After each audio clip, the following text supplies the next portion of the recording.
All right, guys, it's Bradley. I am currently going in.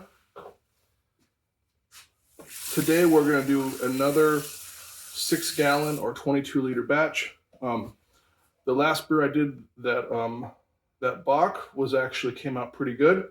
I was a little bit over on some of my water calculations, so I've changed up some of the losses in the Brewfather system. So hopefully that kind of gets things to where it's really truly the 6-gallon batch. Last time I wound up with more like 7, so kind of some false advertising. I'm sorry, it wasn't my intent, but these things happen. Anyhow, I'll keep on going in. And look what I forgot to put in.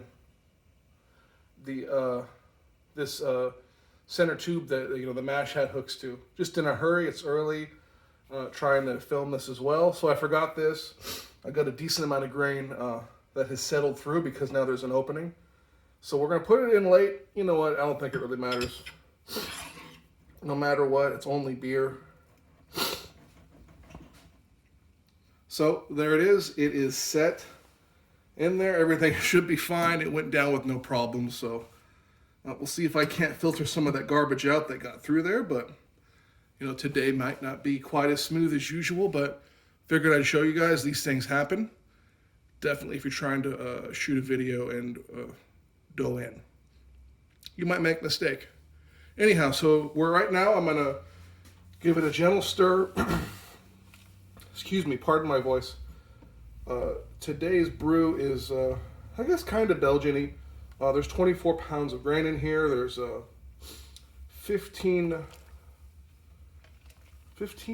19 pounds of Munich, and there is 5 pounds of pale high color. Is that 24 pounds? It doesn't matter. Someone will correct me. I have it obviously in the calculator. The pale high color is a specialty malt. I don't know who makes it. I really like it. It's super flavorful. I wish my local homebrew shop, Simi Valley Homebrew, had a little bit more of the kind of specialty malts like Mecca Grade or something like that. I'm sure they'll get them. But for now, at least there's one. I really enjoy it. So that's in here. So now this has got a decent stir. I'm going to let it sit for 20 minutes, do the mash. All right, guys, it's just started recirculating. Just finished that 20-minute mash rest. You guys got to remember that step is important. I think it's definitely recommended, at least in my experience. You notice I changed out the mash hat for this silicone tube. I have no idea what size it is. It's some of the silicone I use for my glycol chiller. Anyhow, so yeah, it just fits on here. We'll see if it makes any difference today. Not that the mash hat doesn't work well. It does make for a decent amount of splashing if I'm trying to film a video.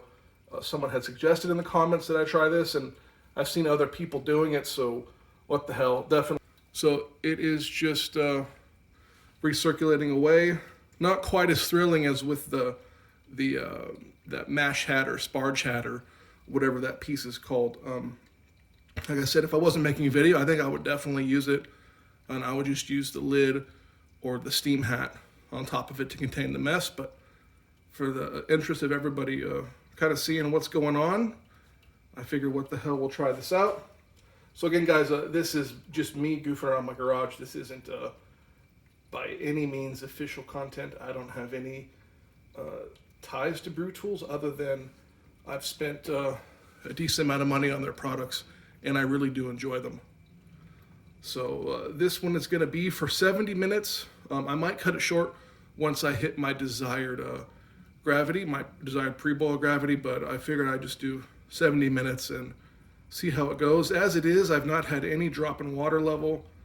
There's 12.5 gallons of water in here, or 12.4. So that's interesting. I did I dove straight in at the one step I'm going to do today, just kind of being lazy as far as my mash steps go today. But yeah, I mean, it's maybe moved inside of there a quarter of an inch. So whether that's good or bad, I couldn't tell you. You guys aren't guaranteed to have issues. I think it's important to understand that I rarely even get nervous about an issue as far as the water level dropping and scorching the elements or something like that. And even if it does scorch, it's just a pain in the ass to clean.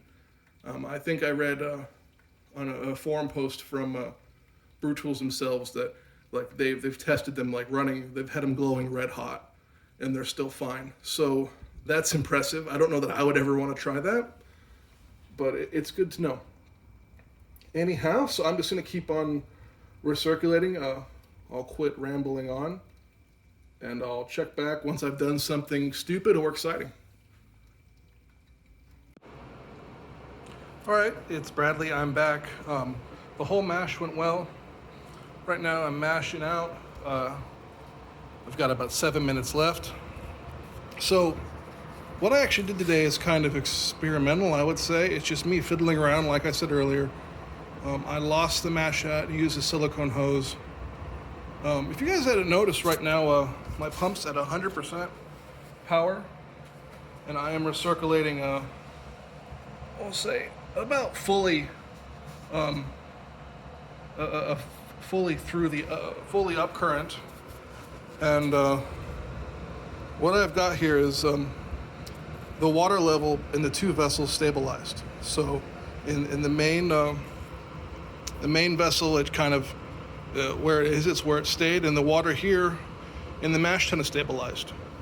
So I don't know if without that that mash hat, if there's it doesn't stir stuff up as much, or what else is going on.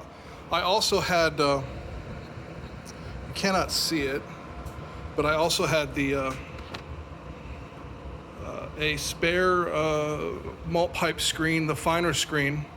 And what I did was I cut that screen a little bit, big enough to where I could fit it over the center tube and put it down on top of the grain bed. I guess like the Braumeister or the Grainfather or all the other all-in-ones. And I don't know if that's kind of stopped stuff from stirring up with the recirculation, but I've got, no issue. The water, like I said, it's stabilized. I mean, 100% is probably kind of pushing it a little on the dumb side. But just saying I can do it.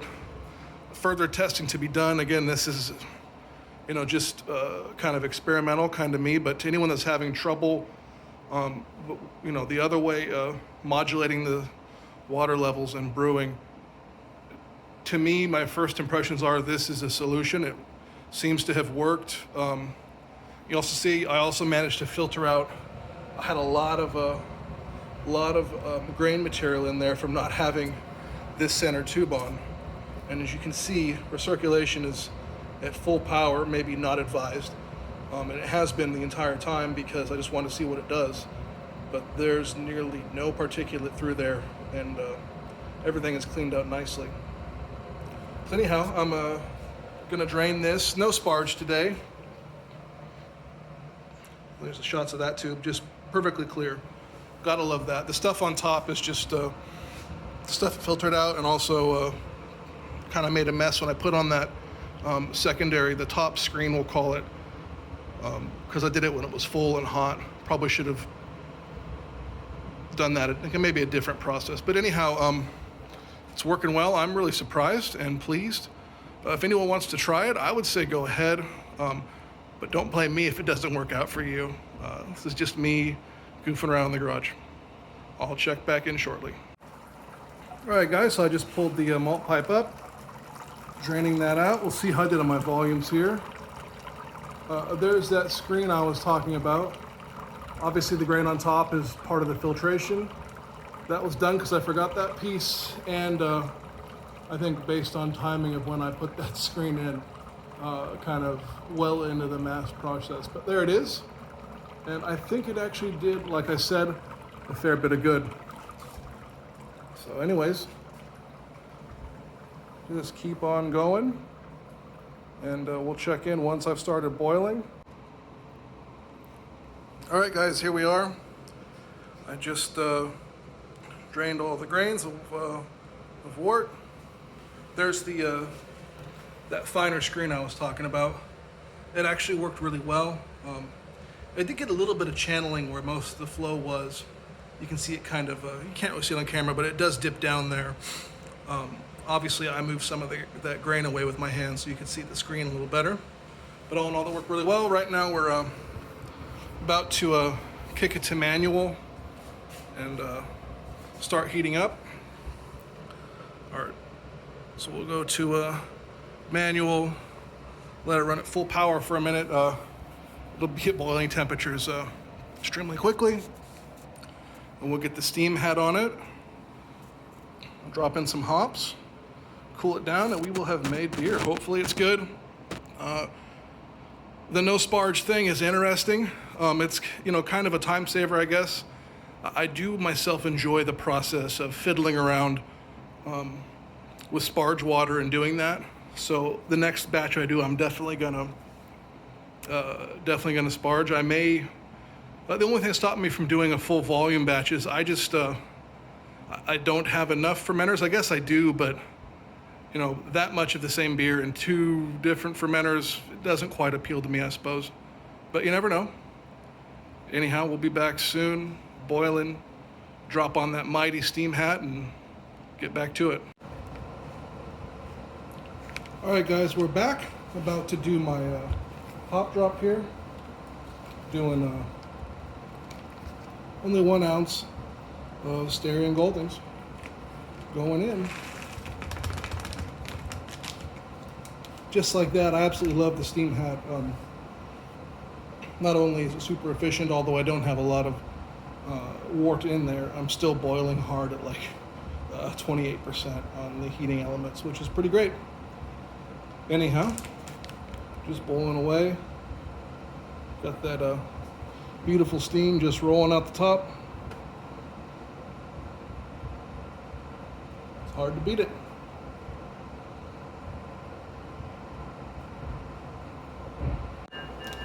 All right, guys, here we are. That's the timer for my last hop drop, and it's going in.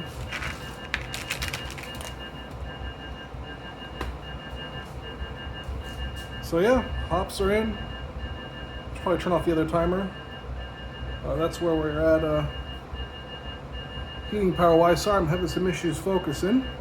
There we go. Been a super easy brew.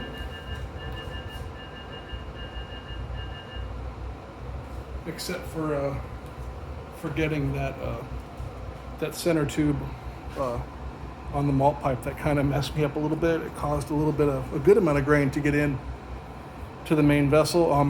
Honestly, I was able to filter most of it out. Yeah, there's still some in there, but I don't think it's the end of the world. I'm certainly not going to cry about it.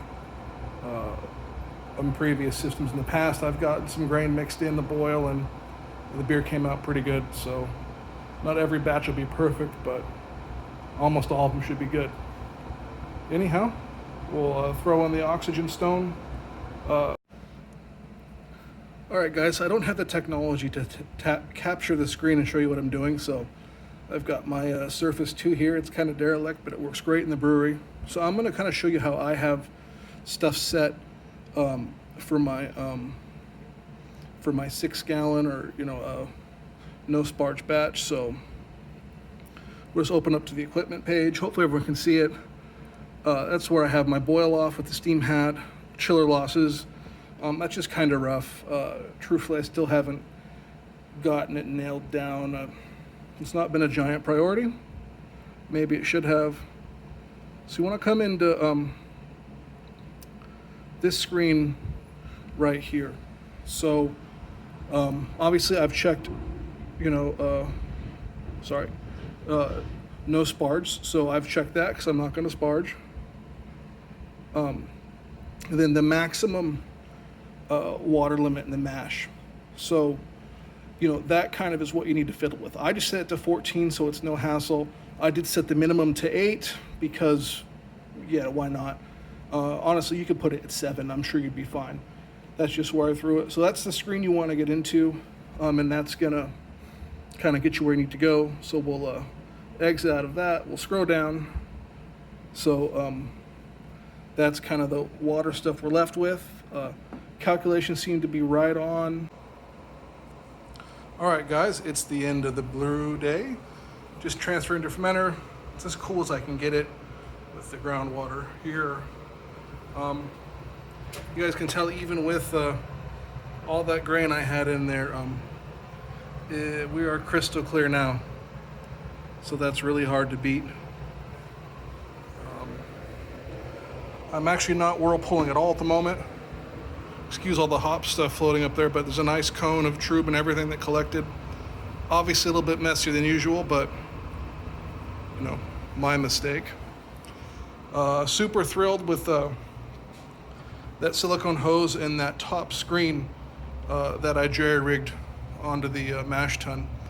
Like I said earlier, I didn't have any issues with anything with that.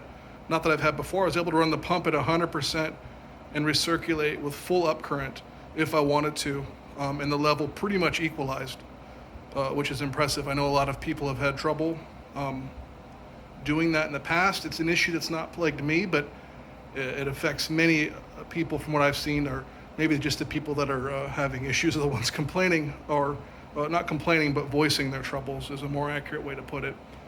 So hopefully, you know, that helps. I'll probably try it on future brews, but hopefully it helps, you know, one of you guys or a couple of you guys if you're having trouble.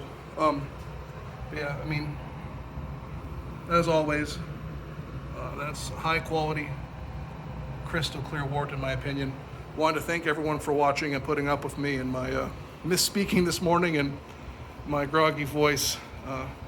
Again, it's been Bradley. I want you guys to remember, you know, thank everyone for watching. Please subscribe. I appreciate it. Remember, home brewing is good, and I will see you in the next one. Thanks again.